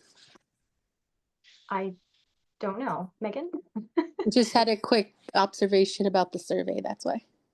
Oh, we have to unfortunately stick Okay. to our agenda Okay. topics unless we can somehow connect it back to this topic. Yeah, it's not urgent, so no worries. Okay, thank you. Exactly. Definitely. Feel free, yeah, to get at us in another way. Okay. Well, I roughly just summarized some of our next steps, but if anyone else wants to jump in and add, staff or Megan, feel free. I think working groups are kind of the name of the game for now. Yeah. And I guess another note I mentioned as far as next steps, or a note that I forgot to mention as far as next steps go, is that given that we have so many topics within this subcommittee, I think we are going to focus on working groups for the next couple months. And so we will likely just schedule the next subcommittee meeting to do some of that reporting back from working groups once we have a chance to meet with working groups. So I think you can just, maybe wait a couple weeks, wait even a month until you hear from us as far as the next scheduling effort goes for this subcommittee specifically. Yes, and I owe some people some emails to look at scheduling for other subcommittees, the subcommittees that met last week. I was kind of waiting to see where we were at with today's conversation and tomorrow's meeting on land tenure, so I can pull you for availability all at one time, because that's everyone's favorite activity. All right, so working groups, we've got land back, Emily and Darlene, public lands, Leah and Lawrence, land markets, Nathaniel and Ruth, land succession strategies, Nelson and Leah. We, of course, will post a recording from this to the website. We'll work on notes. It'll take us a couple of days to do notes. Dr. Risling was gracious enough to send us a copy of the slide deck. So we'll be sure to get those out and post it to the website as soon as we can. We could probably even email those slides at least to you all today if you want to dive in. I know Darlene's excited to look at that. We don't have any members of the public left with us, so we don't actually need to pause for public comment. So our next slide, I think, just lists the upcoming meetings. So yeah, tomorrow, land tenure. Next week, sustaining natural and cultural resources. And then the following week, as you know, we meet as a full task force. So in Coachella. So thanks everyone for helping us figure out travel plans. Bookings will be coming through to you shortly, and we're finalizing the agenda, and that will most likely get out to you first thing tomorrow morning. But please plan on a full day on February 12th. We're talking 9 to 5. And then the 13th is a half day. We'll let you know, but I think we're going to get started at 8:15 a.m. Get you done by 12:30 because a number of folks need to drive back and catch a flight. So full day on day 1, half day on day 2. Thank you all for your time and engagement today. It's great to see you all. Have a great rest of the afternoon, everyone. See some of you tomorrow for land tenure. Thank you. Thank Thank you. Thanks, y'all.